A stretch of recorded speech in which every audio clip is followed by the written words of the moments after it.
Welcome to Digital Tabletop Fest. We are Auroch Digital, and we are here doing a stream about our game Mars Horizon and the board game Mars Horizon Blastoff, which is its sister product.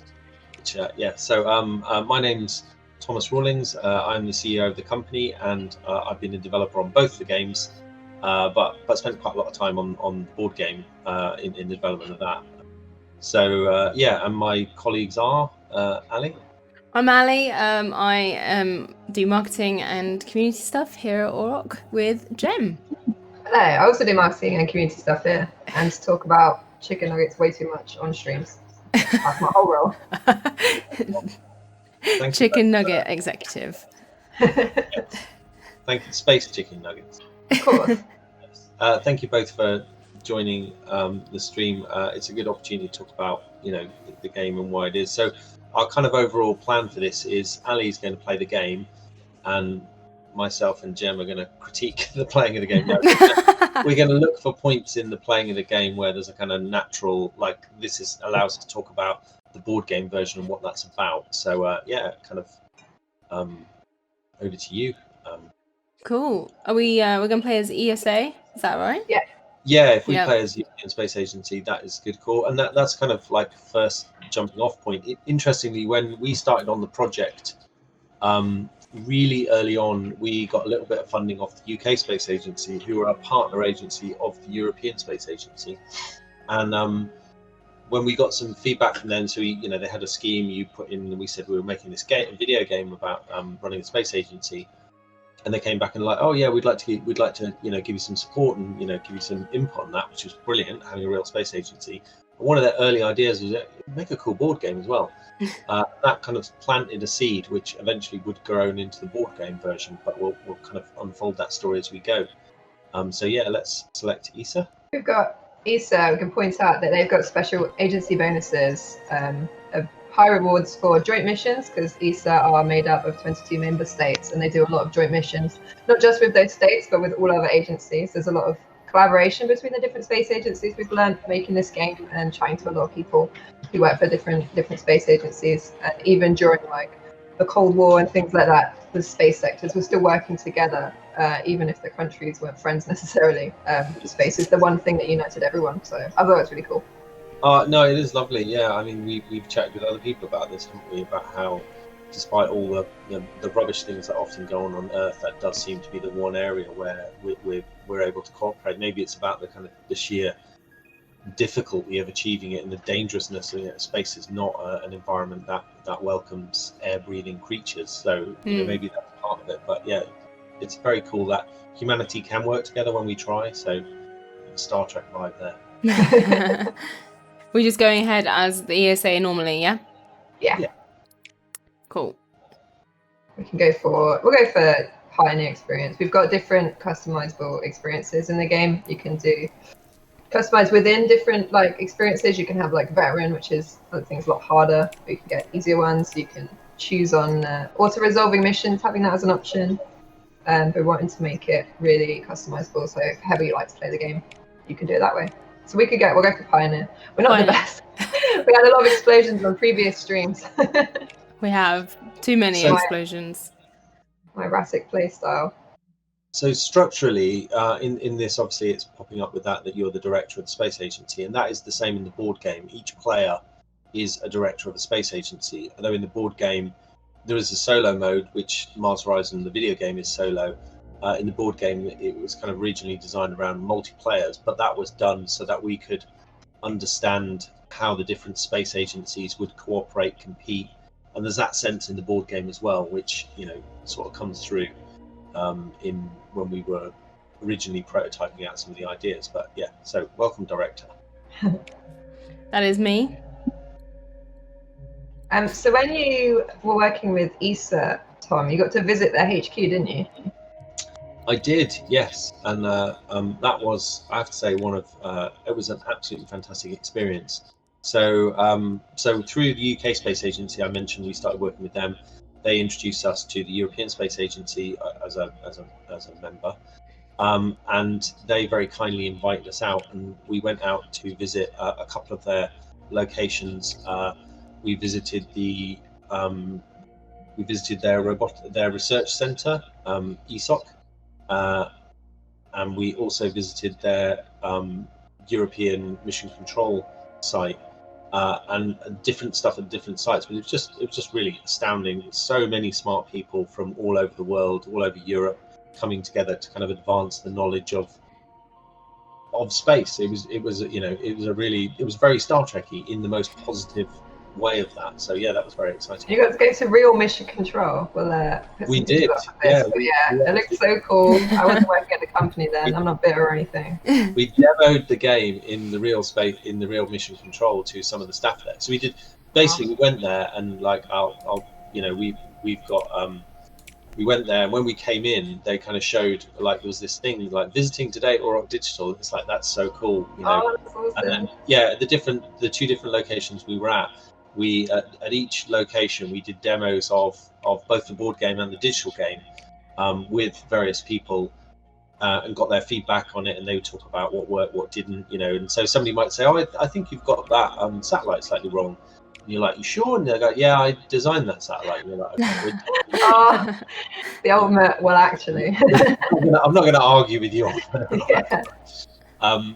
But what was really gratifying is we'd show the game to people, and they would say, yeah, that is like doing the game for real. You know, what you're doing there does mirror some of my job, or that's actually quite accurate. And, you know, we were able, and that's from both the mission control angle and the mission planning and the rocket building. So for example, like one of the people who works on the ExoMars mission, which is the ESA's mission to Mars, which is in progress now, and the next stage of that goes up in 2021, sort of talks about how rocket design is very modular, and the rocket design in ours is very modular, as an example. But yeah, it was a really exciting experience, and I thoroughly enjoyed it. And ExoMars is a mission you can play in the game as well, which is exciting. And yeah, because I was in charge of like running the beta and getting the feedback, and we sent the beta to ESA staff to play. And we had hundreds of them playing the game. They loved it. And then the feedback from that was really nice. People were saying like, I've never seen my job represented in a game before about space. So they were excited. Like the things that they have to take into account, like budgeting or like scheduling, when to have the launch. If the weather's bad, you have to move it. What impact is that going to have? Like, they were saying this, they had not done that in a game before and seen their role represented. So that was really nice that we could do that. And I think, you know, what we're looking at now is the Spacepedia in the video game, and I think, you know, us wanting to impart that knowledge and interest and awe of space and space exploration, which I found very much mirrored when you met people from real space agencies. They've all got that real interest and passion in space, and we wanted the game to communicate that as well, because that's what we felt too. Right, so where are we? So right now you're designing a rocket. Oh no, you're in Spacepedia. Just browsing Spacepedia. Yeah, I was just looking at rockets. I do spend ages in Spacepedia. I like looking at the models. So in the game you can see here now that you've got buildings, and we have buildings in the board game, but the buildings are part of an overall structure, the card thing. So again, when the board game, I suppose it's worth giving a little bit of history of the board game while you're setting us up a building to do missions. Though we had that initial seed from the UK Space Agency about this would be cool. And myself, you know, I'm a big fan of physical and digital games, and have designed both digital and physical game stuff. That was sort of sitting in my head. So when we came to prototype up various sections of this game, we would make very quick board games, and it's like, why would we do that? Why would we create in that way? A big part of that is that if you're doing everything digitally, when you're wanting to try out a change, sometimes it can be very time consuming. Now, if you're making a game that's like an action game, you know, like a first person shooter or something, you've got no choice there, because you can't really prototype that out in the same way physically, unless you're running around the office with a gun shooting each other with paintball guns or something. That's great. Yeah. I'm putting this forward for our like research for future projects. Yeah. But yeah, doing a kind of strategy game, you actually do have that option. And of course, it's just much easier prototyping physically, because what you can do is say, oh, well, you know, in this game, we're going to say, so say if you look at an object there, so for example, you're looking at the research lab expansion, and you can set, you know, a kind of cost of what you want that to be. If you want to change that in a game, in a physical game, it's really easy to change the rules of how things are structured, because you literally just, you've got a little bit of paper, you scribble out what one is, you scribble in the new thing, and then you just try the rule out. It's really fast as a designer. As a game and I guess you can see if it like breaks the game or breaks the flow just instantly. Prototypes, really quickly. Whereas doing that otherwise, as a designer, I've got to sit down with a coder and with an artist, and we've got to make some UI so we can see it. We've got to make some code stuff, and that could be something that I can prototype as a designer really quickly. Might take us days or even weeks to prototype in a video game. So it's, especially in those early stages, a really quick way of prototyping out what we're doing. So we built several board games as part of the making of Mars Horizon, just as part of our natural process anyway. And one of those was really interesting. It was really cool and slowly took on a life of its own. But I'll do more sort of segues into that as we go along as part of it. So the mission select. Do you want to talk about like milestone missions and that in the video game, and then I'll do the board game version, Jem? Yeah, so we've got you research different missions to sort of progress through. Your ultimate goal is to get crewed landing on Mars, the true goal of the game. But these are the ones you do along the way, so you can research them as you go, and then for each one you'll need to make sure you've got the right base buildings in your base. You need to make sure you've got the right payloads and rockets so you can carry out the mission. And then you can also can see here you've got the mission progress, so you'll be measured up against the other agencies you're competing against, so you can see, has anyone ever done it already? You get notifications, are they attempting it? So it sort of shows you how the race takes shape. And in the board game version of that, we had a similar structure where, and again, because we've been trying out these different ideas of how the overall structure would work, we had milestone missions and we had sort of normal missions. And initially in the board game, they were much more structured like it is in the video game, where you just got to work your way through a series of them. What we ended up doing in the board game is as it kind of evolved out into its own sister product, we changed that structure so that it still had the milestone missions, because we still felt that overall aim of the first agency to get people to Mars was still the kind of structure that we really wanted in both of those. But in the board game version, the milestones are only really ones that count, and the other missions are much more supporting of it, which is in the video game itself. But I would say the video game version of it, those other missions take on a bit more importance in terms of getting you there, whereas in the board game loop, the milestones take a bit more prominence in how you approach it. Yeah. Let's select a vehicle and get building. So, do you want to tell us what you're doing in the video game version, Ali and Jem, and then I'll chime in on the board game version of this. So here it is. Oh, I'm going. No, you go ahead, Jem. So we're just building our rockets to carry out the initial milestones. You can build different parts and put together, so they're all historically accurate parts, but you can choose which combination you want them in. Nice. This is a good rocket name. And then you can see the sort of reliability we've got, the weight of it, the type of launch pad you'll need. So these are all the things you have to take into account when you're creating your rocket. You've got your costs as well and how long it will take to build. So if your rocket takes longer and someone else is going to attempt that milestone first, maybe you build something that's cheaper or quicker to build, it's not as reliable, and that's sort of how you balance out the way that you're going to approach your agency. In our streams, it tends to just be launch as fast as possible. Everything explodes. Not very successful. That's when Jem is the director of the company. I don't think it goes very well. I'm here to win every space race, regardless. So in the board game version, we also had rockets with blueprints, and what we did at this point, so we can show a bit of footage of that.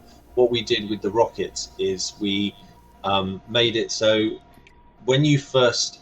So again, this is kind of genesis of this idea of blueprints, that there was a different stage between the design of a rocket, the blueprint, and the actual construction of a rocket, and separating those two out in game terms.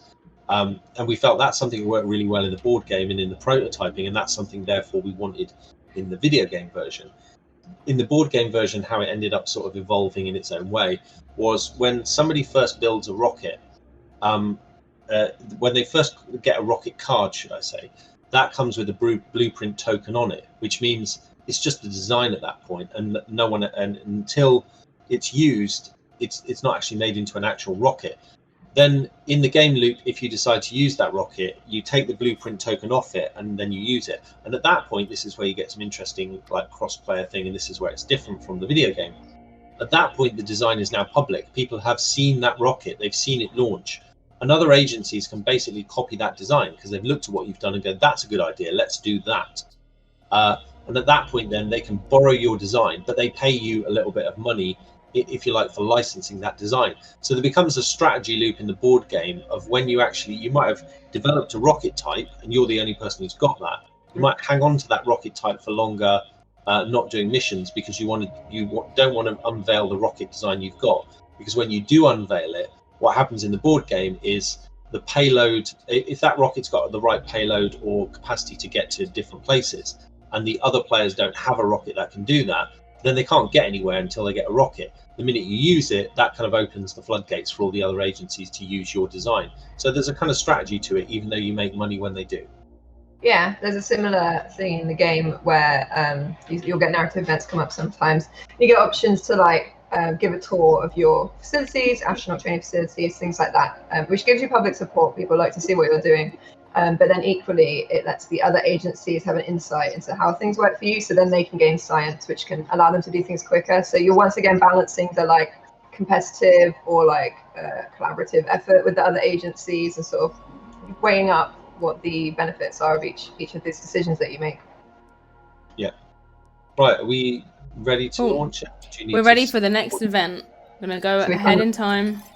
Well, yeah, so if this is another interesting sort of segue thing of events. So in both of the games essentially have this turn-based structure where each time point is a turn. Now in a board game, everybody gets to take a turn.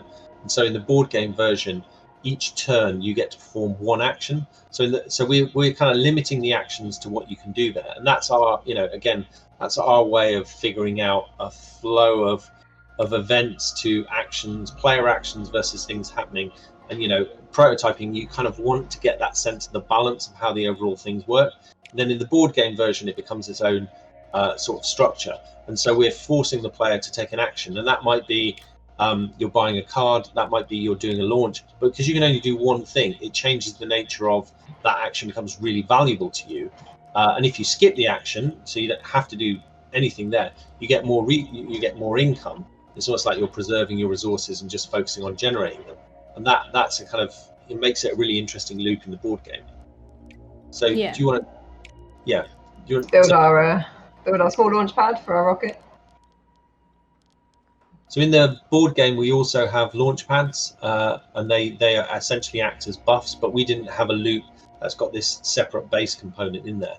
This was something that was really just in the video game, and obviously we played a bunch of base building games and things like that, so we knew this loop was going to be good fun and was a kind of important part of it. So we didn't prototype this part of it out in the same way we did some of the other aspects. Mm-hmm. Yeah, it's nice to see the base gradually build up. I like the little flags. There's also an option to choose your own, like customize your own agency, so you can choose your own logo and flag and stuff and name it, choose where your base is going to be. So I like that. I have my own little flag there for Gem HQ. Cool. So now we're ready to launch our test. Okay. Gem.0. Gemo. Gemo, perfect. It's not the most reliable rocket, but let's go for it anyway. Right, we need to set a launch date. So this is a loop that's not in the board game, the launch loop of the setting the date. In the board game, during your turn, if you're doing a launch, it's just all sort of crammed into that. Obviously in the video game, where the focus is much, we've got, I think if you're doing a board game version and you had the sort of loop that we've got in the video game, the other players will be waiting ages to have a turn, and that will be a lot less fun. Whereas in this, as a single player game, we can put all that stuff in because you get to do it all as a player, and the other agencies are just working in AI, so obviously they take their turns super quick. Yeah. So we're going to launch in April because it's optimal. What were the other ones? They give you negative reliability. We've got optimal launch windows up until August, which reduces our reliability. September is invalid, and then October is back to being not as optimal. So we're going to go for April. Yeah, and you can sometimes see the other agencies where they're planning to launch. Sliding No, through the years. in the board game version, we do have some of this in there, which is when you do the actual launch, we have a deck of cards, which I'll sort of talk about a bit after launch. That idea of optimal or less optimal conditions, we did keep that in board game because it's something, we knew really worked well there. And again, the two cross-fertilized each other in the design process. Okay, Look at that. No one else is even close. They're still researching it. yeah. Yeah. Dust. But then it's only 30% reliability, so maybe we shouldn't be too proud. Gem by name, gem by nature. And it's raining. Oh dear. Not Oh, the best day for no. launch. It's crying for the bad launch percentage. This was interesting, talking to the, you've got a kind of percentage chance of success, and talking to the real agencies. They confirm that they do their calculations themselves about what is the chance of success. Obviously, they're working to really high things, because if a rocket blows up for them, there's a lot of money and time and effort and risk in that. But yeah, very much mirrors how it really does work at an agency for this, which was very gratifying to hear. So, are we going to reschedule? We're going to launch on 16%. Oof. That is low even by my standards. Well, your call, Ali. Oh, no. Well, I would reschedule, but Jem Let's would reschedule not. then. Yeah, but you can be mission control today. Usually I'm like... The problem is oh, it could get worse. Yeah. Well, no one else is researching yet. We don't have to rush. That's true. Let's try one of the next months. I mean, I'm going to go for May. Hopefully the sunny month. Famously sunny. Famously sunny May. They were saying, yeah, when we talked to people working in this, they were saying how even right up to like during the countdown to launch, even up to 1 second to go, they can still reschedule it if something isn't right, and they don't take the risks that we take in our game launches. If there's any risk, they will try and mitigate that. Well, in one of the other panels, in fact, part of Digital Tabletop Fest, we were kindly joined by Sue Horn, who's part of the UK Space Agency, and she was saying that when one of the ESA rockets blew up on the landing pad from a good few years ago, for some people that was like 10 years of their work, like gone in that moment. So I know in the video game, like the rockets dying, it's really gutting when they do. Like, but imagine you'd spent 10 years getting to that point in the game, Yeah. and then the rocket blows up. Right, we've unlocked the moon now, which is great news. Yay! I always love when those phrases come up. Unlocked the moon. Oh, look, so you can see when other agencies are going to be attempting this now. 3 months, 5 months, and 7 for the bottom two. So we've still got time. In the video game version, we also have eras, so we have that similar structure about the eras, but we kind of, and it's a good way of kind of creating that sense of progress for the player between it. But again, it was something else we were able to prototype out and see that it worked really well before we went for the main thing. So we've got Oh dear, it's not great still, is it? Oof. it's not. But you know what? Let's just try. We'll learn. Even that's what we've been told as well. But people who work in space agencies, you learn even from failures. They just wouldn't gamble on their failures so much as we do. But Let's do it. yeah, who knows? We might be really lucky. Fingers crossed. Come on, Gem. Little Gem 0.0. Trying our best. Come on, Gemmo. Oh, she made it. Yay! GG. Good work, Gem. Oh, that's Ooh, fantastic. I didn't know comfortably. that was going to happen. How do launches work in the board game? Yeah, it's going to say optimal time to talk about it. So what we've got in the board game version is basically that drama you've got of the launch, which I think is such a critical part of what we wanted to capture in the game. We'd seen doing the research of the game, watched the videos of the mission control room exploding in delight when something's happened, but also when things don't work out. And so we really wanted to capture that. That was very important to capture.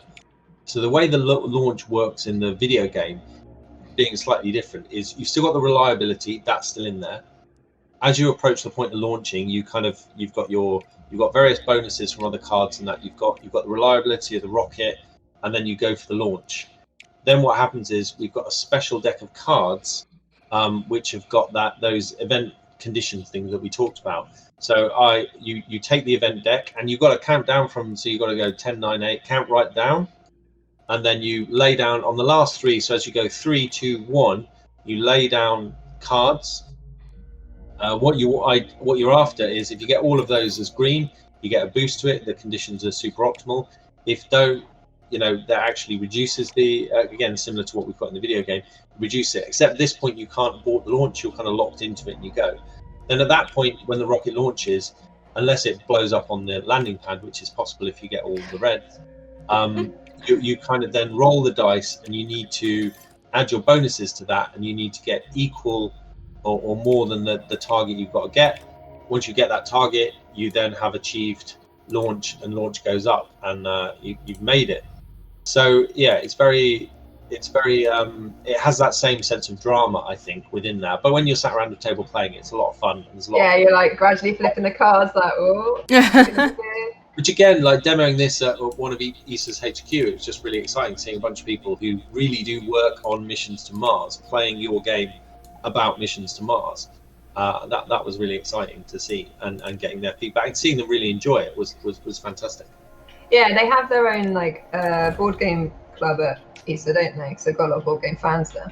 Yeah, board game and video game clubs. So they've got people who are into both of those, and they're like the optimal people you want giving you playtesting feedback, because not only are they into playing games, they actually work at a space agency, so they tick all the boxes of like fantastic feedback. And we're very lucky to have had all their feedback as part of it. Yeah, both European Space Agency and the UK Space Agency have been amazing with feedback, joining to chat with us on our podcast, on various live streams. Playtesting the game, giving us feedback there. They've been really awesome to work with, and the passion and knowledge they have for space it's really inspiring, and I've always enjoyed chatting to them about it, about Mars Horizon, and just about their work. They're really awesome. Yeah, and what's been great is they've actually been able to giving us that all the way through. So, as well as the visit to ESA, and going to some of their locations to do that, we've also been to, here in the UK, we've been to this place called Polaris House, which is where one of the two locations that the UK Space Agency is based out of. They had a board gaming club, and we went down there to visit them and sort of demo. And that was at a really early stage where it's just like bits of paper and that we printed off. And in fact, when other people had visited and they came to visit the office, we again had a kind of pen and paper thing with dice, just prototyping some things through to talk about how things were working. And then just getting that really early feedback on our prototypes was also really valuable. One of the things within that I found really interesting was when we were building a prototype on the mission control, we were having loads of stuff going wrong with it, because you kind of want that friction of things not working out to force the player to make decisions. My worry was we're over-egging this, like we're putting too many things going wrong in it. And again, we're playing a pen and paper prototype of what would eventually, through various evolutions and modifications, be in the video game version of it. Because we built a separate prototype of making the video game, of the mission control. So playing that through, and it's like, oh yeah, all these things kind of go wrong in order to give the gameplay, playing that and showing that, and the somebody from ESA was saying, no, that is right, things do go wrong all the time. You're kind of not wrong there. It's just we built a lot of redundancy systems and everything like that to deal with it, so it tends not to get seen when you're just watching a mission on the news or something like that. But there's loads of stuff. These are insanely complicated systems that we're putting together. And again, it's very gratifying to know that actually, we're modeling that right.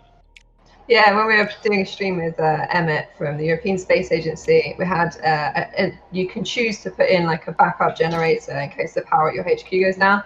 And we were like, oh, maybe we shouldn't waste money. And Emma was like, no, definitely put it in. We have one in real life. And then later on in the game, it saved us a lot of money and saved one of our launches. And he was like, I told you, we always have the backup plans. Like, go make sure you always have them in real life and in the game. Yeah. We just had the agency report come up, the agency budget report come up. Yes. That's So something in the board game as well, isn't it? Yeah. So in the board game, we don't have quite the report thing, but the budget is a key part of it. So each turn cycle in the board game, you are able to get, we turn this into a strategic choice. So in the video game version, you've got public support, you've got the money and you've got your kind of your science knowledge. In the board game version, we've only really focused on two of those. We focus on the kind of financial, the resource income you've got, and we focus on the science. And so at the end of each turn, you get to pick either you want science income or sort of financial income, and then different cards need one or both of those to purchase. So it's actually a strategic choice we make you in getting to focus on one of those two resources.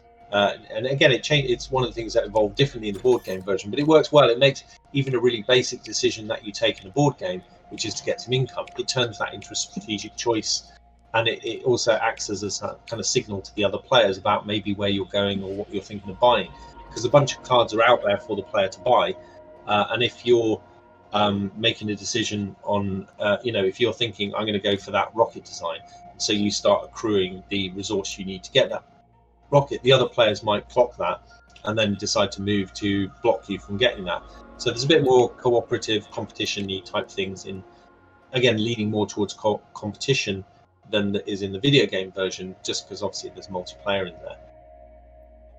Overall then, when you're creating both these games, because they kind of evolved alongside each other, you're taking what are the key parts of running a space agency, what are the key parts we want to communicate, and then trying to work out the best way to do that in each format in video games and board games, and also a multiplayer game versus a single player game.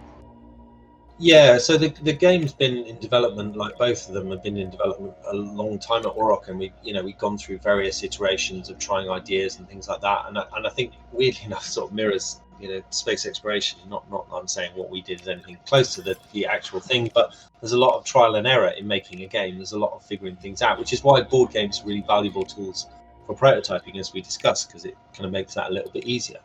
But yeah, in going through that, it was like, okay, what are the core things that we felt this game was about? And one of them has to be about the missions. We felt you need to be able to select the missions you do. You want to be able to reject certain types of missions and go for other ones. And in an earlier, version of the game, you wanted to figure out, well, what is that ideal flow? What are the missions you need to do? What are the missions you want to reject? And that's something that the board game was able, board game prototyping was able to kind of allow us to play out a little bit more. Then the other things that come up is like, okay, we need a base, because the base building looked cool. That's something that's different from the reality. If you look at ESA, they've got a number of sites across the world and across Europe. We obviously condense, and same with NASA and any space agency, because they obviously don't launch the rockets right next to the building where all the staff are. Bit of a gamble. Exactly. So but what we've done is kind of amalgamated that into the one space. But in terms of the different buildings and the functionality, that really does mirror how it works. So, the base building and that we felt was a kind of important part of representing how these complex organizations build up these important structures and decisions they made about where resources go, and therefore how they influence things. That was kind of quite important. And then there's the other stuff about the overall management, the budget and everything like that. That was again key, because talking to people from space agencies, and again this is mirrored in the board game, where you put your resources really matters. Are you going to, at its core, it started with a thing of, are you going to go for risky one shots, or are you going to build up your resources, and put in loads of capacity in order to increase your chance of doing it? The board game version mirrors this really well. And it allowed us to kind of get that is a very satisfying core experience between risk and reward, and play that out. And so that's very much in the board game, and now is in the video game as well, except for it's much more granular in the video game, because those choices are dotted around in various parts about how you do it. And then I guess the final thing that was really key was mission control, which really mattered. But I see we've got popping up here, we've got an event. Yes. So we had, in the board game version, we have events. So what happens is there's a bunch of cards laid out, and each turn you can buy a card.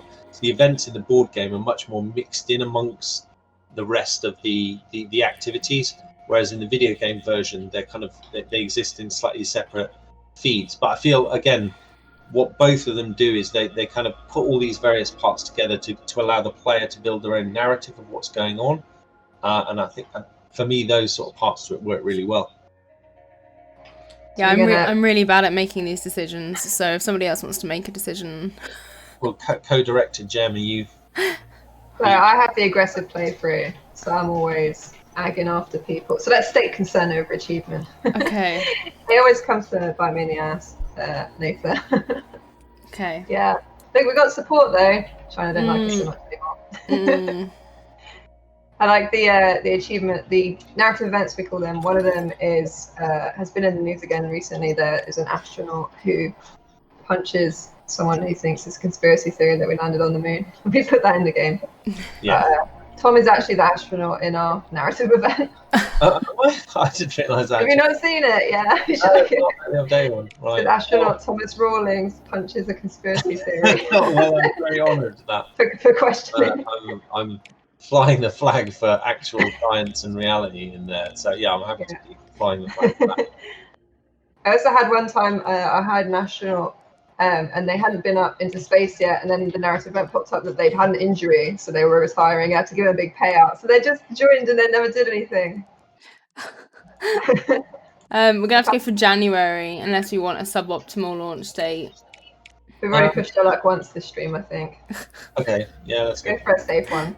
Okay. Right.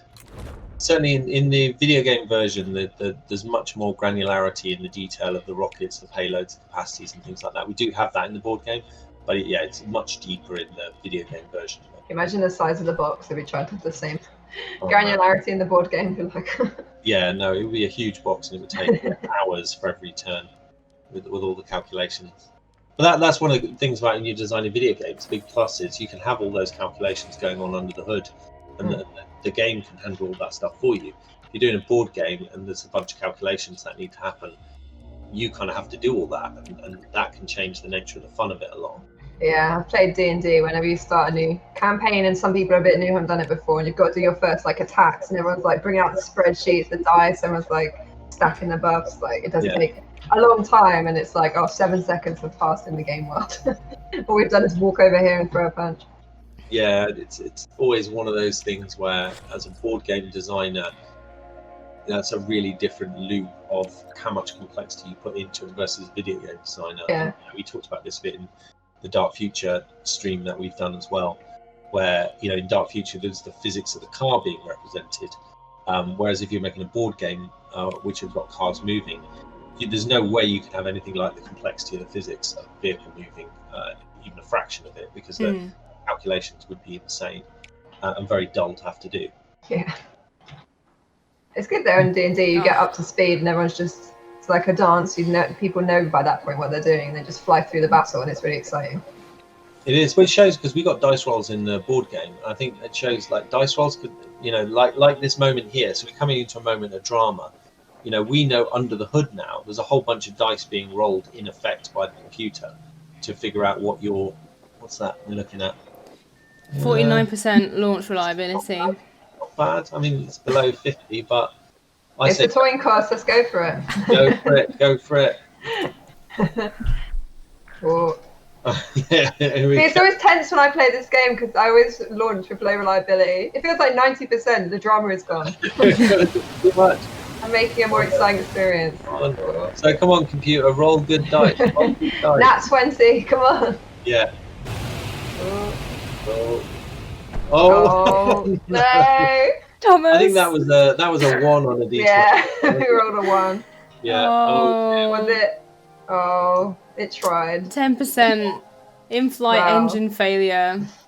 I mean, the rocket was named after you, Tom, so technically it's your fault. Yeah. Gem 0.0 was fine. We've got in both, and we actually this sort of got pulled out in the board game prototyping. Was that failure should, and again in the research, failure helps drive space exploration forward, because when things don't go right, they're very good at saying, okay, why didn't that work? What can we learn from that? And in conversations with people in space stations, that really came across. So that was something we really wanted. And again, in the prototyping and board game version, we were able to say, okay, how does this play if when it fails, you get a little bit, you basically get 1 science. The science tokens in the board game version are obviously quite valuable in comparison to 1 science in the video game version.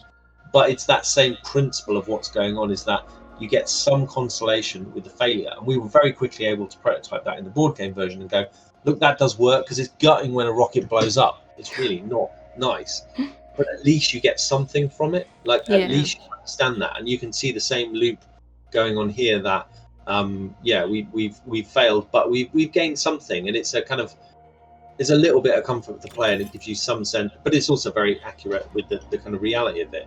So yeah, that works well. Yeah, when we were talking to Libby Jackson on the podcast, she was saying that you learn maybe more when stuff goes wrong, because some stuff you didn't even know you had to consider, you've now learned for future, like you need to consider these things. It teaches you a lot about how to handle situations, as well as like practically like how do we stop that happening again. So. I think there's a book that I started reading called Black Box Thinking, which basically talks about how your failures are really important to learn from.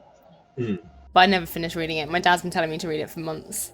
Years. Did you fail to read it, and you can learn more from that than not finishing the book? Read it. Tell your dad that I'm learning more this way.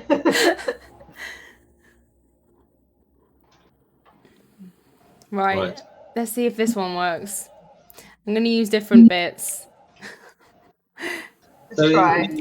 In the board game version, you're able to once you've done like the key milestone missions. Once you do them, you gain a slightly different thing called prestige.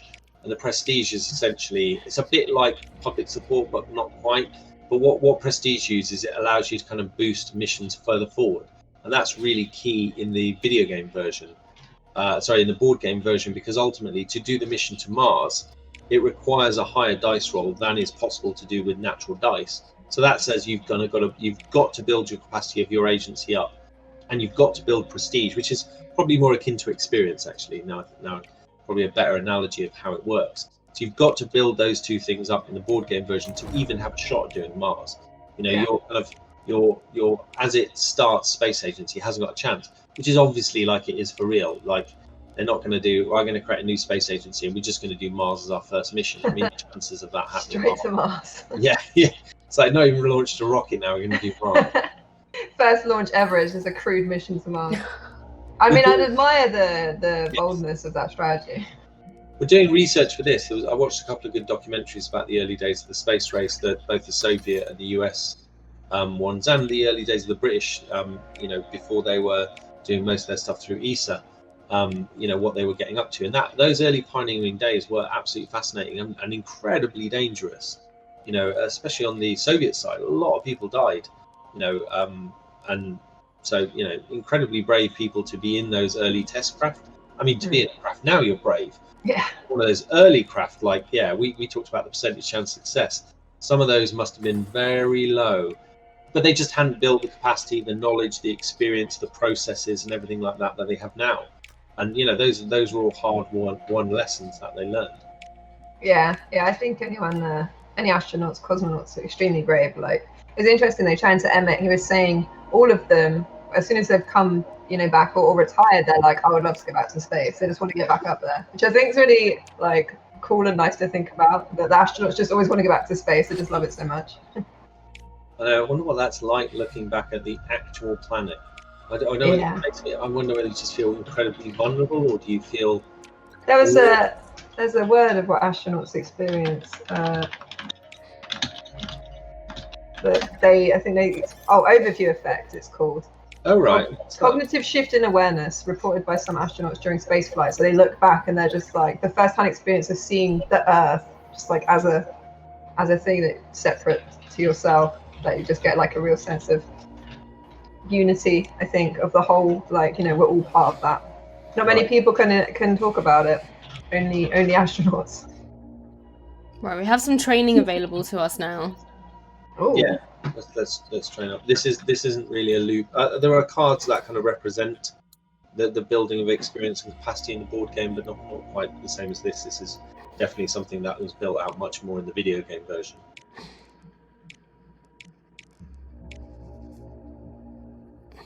Okay. We are quite far behind on this one with everybody else. Busy taking risks. We won one of them, right? We were first. We won the test one, the sounding rocket one. We'll always have that victory to ourselves. Yay! Your last victory, or we always be the best. Come on, artificial sound. Let's do this, people. Come on. Right. No rain. No. Clear skies. A beautiful night for a launch. A successful launch. Fingers crossed. Oh my god. So reliability this time. It didn't take us too long to build this, actually, considering our last launch was in January. Yeah, well, we're getting better, which again... We bounce back fast. Oh, look at this. 94%. A confident launch. That's almost... There's always a chance, though. We've had some Auroch Nauts. Rockets blow up on like a 1% chance, like 99% reliability, and they're like, Jem, what? That's like, that's the risk of space travel. Fingers crossed. That looks cool. Looking good. Looking like a strong... Please don't blow up. Please don't blow up. It's fine. It's good. It's good. Yay. We did it. Strong trajectory. Yay. Well done. Oh, it didn't get green though. That's It not, didn't that's get not very green. high considering it was such a high reliability. In the board game version, if you're the first to achieve one of the milestones, that's when you get the prestige. You can rerun the missions at that point, and at the point you rerun them, you can then, just gain sort of knowledge or experience. This is another bit where we don't have the mission control in the board game version, but this was one of the areas that we prototyped out very heavily in the early days as a board game itself. So, we had a bunch of dice, we had a bunch of hex paper, we'd written all this stuff out, and we were trying a bunch of different ideas out. We'd iterated around until eventually you got to this point where you felt I'm making meaningful decisions. Now, this has always been one of the parts of the games that I like the most personally, and I think is the most important. Because if we just had a base building game, where you run an agency in that management loop, that's a great loop and that's really good fun.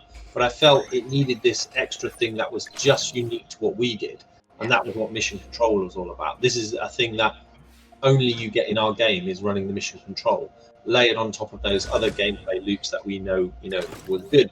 So that's why I said we didn't necessarily have to prototype out the base building, for example, because we know that's fun. Yeah. But this is an area where we did a lot of physical prototyping in it, because it was a thing that didn't exist and we needed to exist. It's like, what is the fun thing to do? We tried a whole bunch of ideas out for this until eventually we settled on the thing that worked. And it's sort of a little bit like a small turn-based strategy loop. Again, we prototyped that out, and we tried different percentages of things. And early iterations of it didn't feel like you were making enough meaningful choices.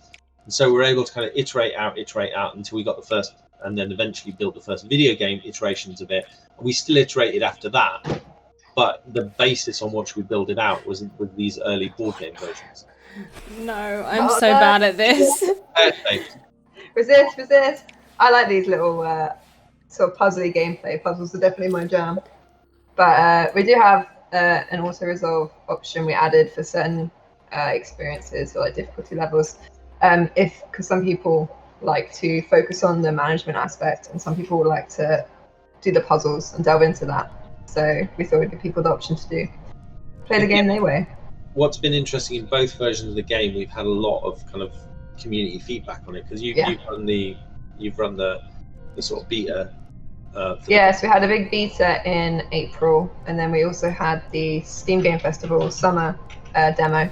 And both of those, we got loads of feedback, and like I said, feedback from Issa, different gameplay loops, how people found them, the sort of bits they wanted more of, bits that they were struggling with. And then that's why we added the customizable difficulties. And with the building your own agency, there's a huge list of traits that you can choose from. So you can really tailor the game and the experience to the way that you like to play. Yay! I like it here as well. If you see the little mugs of coffee on all the mission control, on all the desks there, one of the people from the space agencies we're talking to said that's very accurate. People always have cups of coffee in mission control everywhere, all the coffee. That sounds dangerous.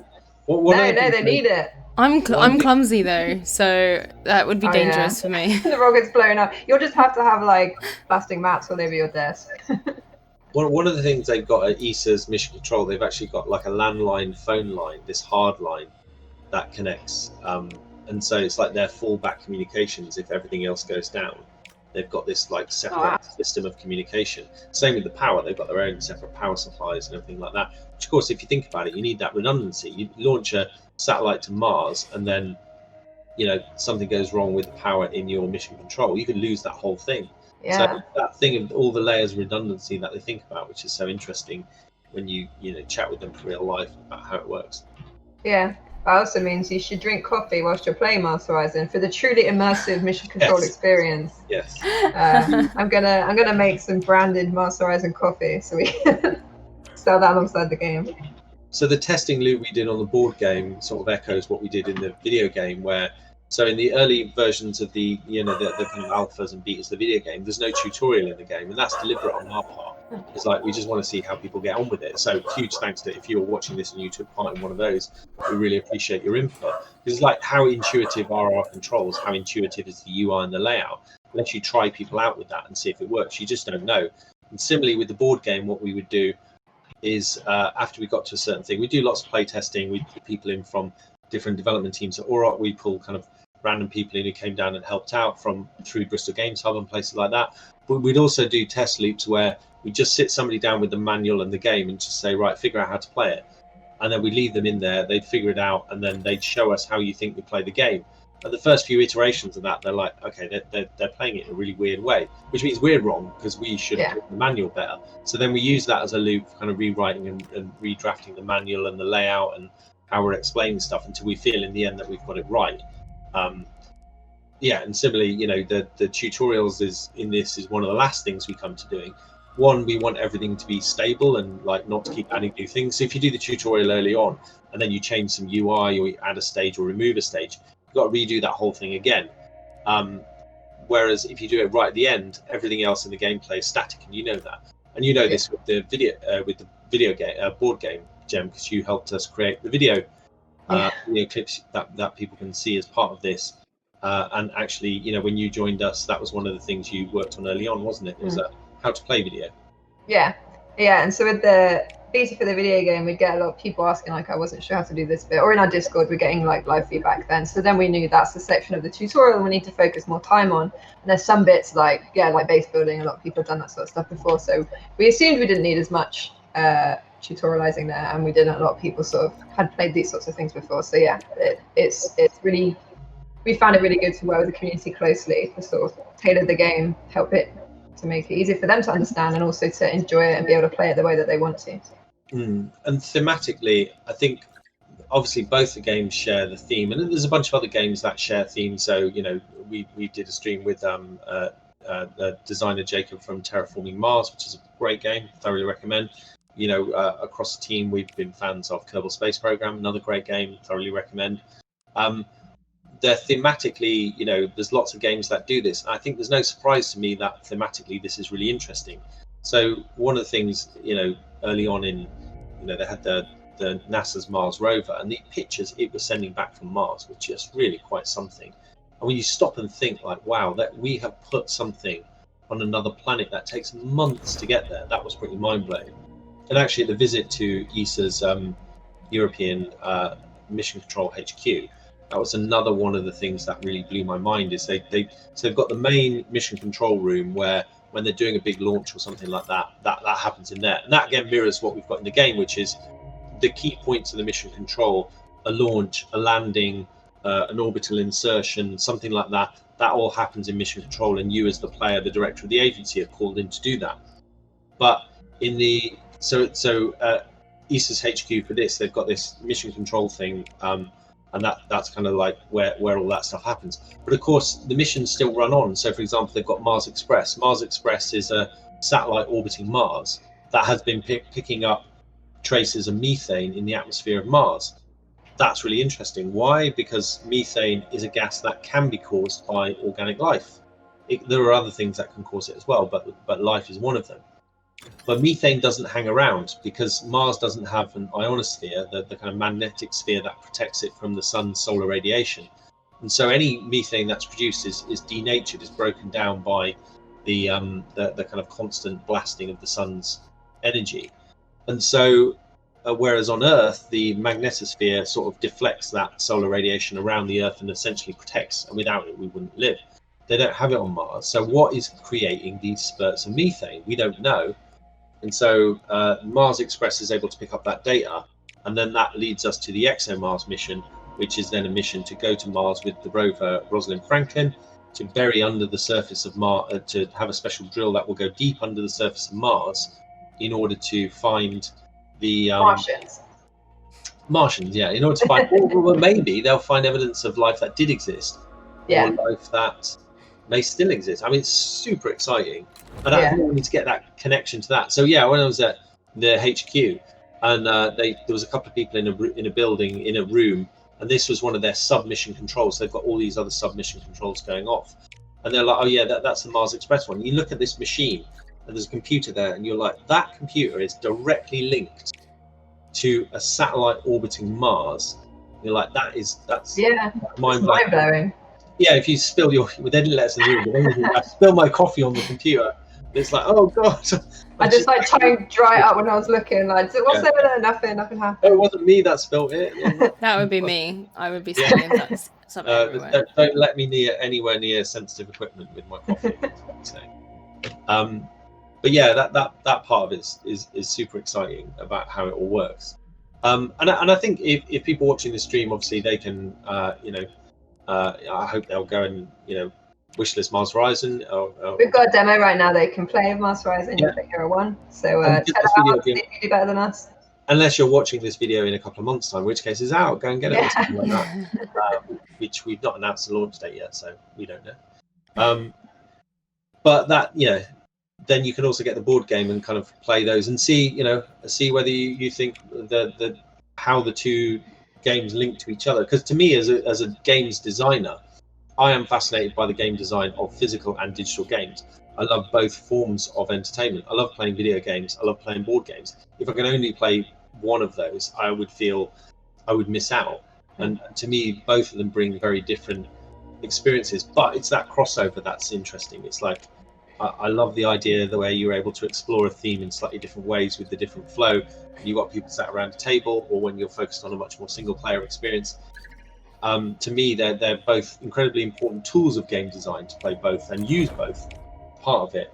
And they're also really important ways to explore a theme, which for me as a game designer is the thing ultimately I love doing, is taking a theme that I'm really interested in and exploring in a way that's native to the way I think about things. As a gamer, I naturally think about exploring things through the medium of game. I love films and books. I'm a voracious reader of books, films and things like that. But when I think about how I'd want to express it, I don't think about a film script or a song or something like that. I start to think about gameplay loops. Yeah. And ultimately, prototyping out in a board game or in a digital thing is a kind of natural expression of that to me. So we're coming towards the end of the stream. Yes. Do we have time to finish with the launch? We should. Let's do this. Hopefully a successful one, or it'll be his our ends just explodes. It's raining, but it's okay. It's fine. We'll go for it anyway. But it's been really good to talk through the game and the board game and the video game. Tom, thanks for joining us. Well, thanks, Tom. Make sure to follow us on socials for all the updates around Mars Horizon. Whenever we've got sales on from any of our games and from the board game as well, we'll link to there. And our podcast, if you've been interested in these discussions with real space agencies, our podcast has a whole bunch of interviews and discussions with what we're talking about. Our YouTube channel has all our live streams with the old, with the ESA and UK Space Agency people, so check them out there. Yeah, right. Fingers crossed. This is going to be the last bit of this. Thanks for joining us. We should really re-record that like 50 times until in the end it works. No, that's the reality of space exploration. But we learn from our failures. Oh no! Thanks everyone. Thanks for enjoy the watching, rest of the festival. Thank you for F in the chat. Driving seat, Ali, even though that's no, I didn't do a very good job of being in the driving seat, but it's okay.